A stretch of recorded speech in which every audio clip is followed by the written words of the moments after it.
Bonjour, c'est collectivement que nous devons tout faire pour qu'un accident, notamment grave ou mortel, soit évité. Aujourd'hui, parlons du risque d'ensevelissement en fouille.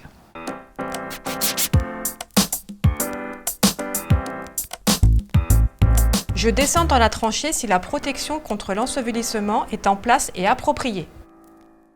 Lors d'intervention dans une tranchée à paroi verticale, le risque d'ensevelissement est réel.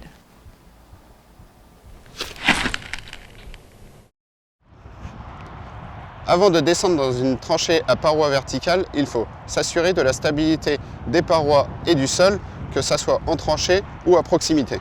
Si la profondeur de la tranchée est supérieure à 1,30 m et d'une largeur égale ou inférieure aux 2/3 de la profondeur, je m'assure que le blindage est en place et adapté à la fouille.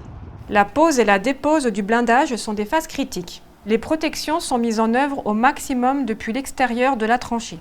Le personnel chargé de la pose et de la dépose reste protégé contre le risque d'éboulement tout au long de ces opérations.